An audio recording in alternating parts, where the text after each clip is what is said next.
Poetry in every age has put forth and has given us the message of the time. So is the meaningful poems of Lewis Carroll. Through satire, he brings forth the strong message of betrayal and death.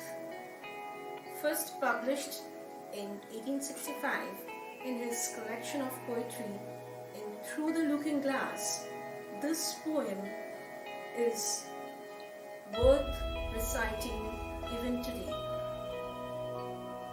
The Walrus and the Carpenter by Lewis Carroll.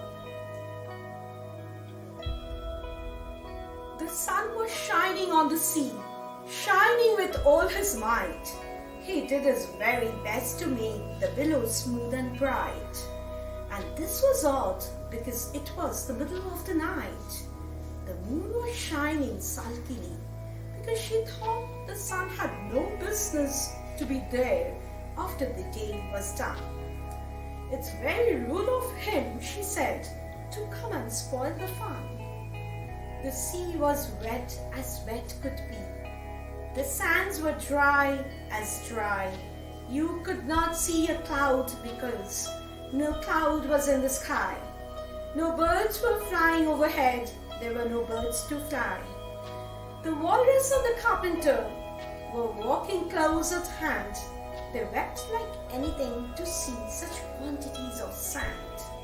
If this were only cleared away, they said, it would be grand. If 7 mates with 7 mops swept it for half a year, do you suppose the walrus said that they could got it clear? I doubt it, said the carpenter, and shed a bitter tear. Oysters come and oysters walk with us, the walrus did beseech. A pleasant walk, a pleasant talk along the briny beach. We cannot do with more than 4 to give a hand to each. The eldest oyster looked at him, but never a word he said. The eldest oyster winked his eye and shook his heavy head, meaning to say he did not choose to leave the oyster bed. But 4 young oysters hurried up, all eager for the treat. Their coats were brushed, their faces washed, their shoes were clean and neat. And this was odd, because they hadn't any feet. 4 other oysters followed them, and yet another 4. And thick and fast they came at last, and more and more and more, all hopping through the frothy waves and scrambling to the shore. The walrus and the carpenter walked on a mile or so, and then they rested on a rock conveniently low, and all the little oysters stood and waited in a row.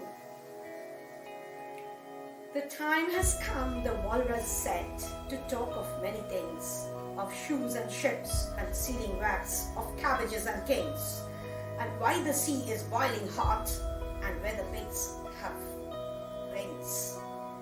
But wait a bit, the oysters cried, before we have our chat, for some of us are out of breath and all of us are fat. No hurry, said the carpenter. They thanked him much for that. A loaf of bread, the walrus said, is what we chiefly need. Pepper and vinegar besides are very good indeed.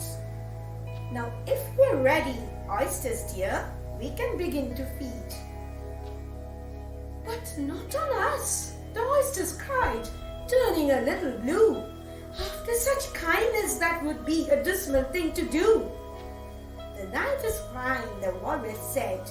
Do you admire the view? It was so kind of you to come, and you are very nice. The carpenter said nothing but cut us another slice.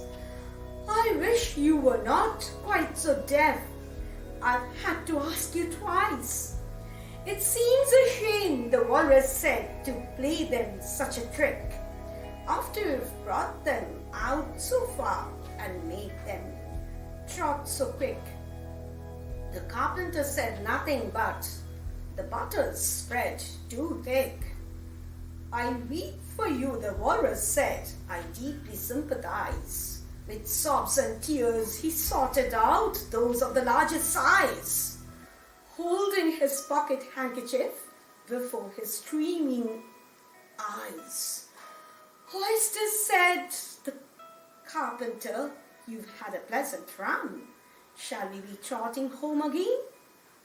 But answer came there none. And this was scarcely odd, because they had eaten everyone.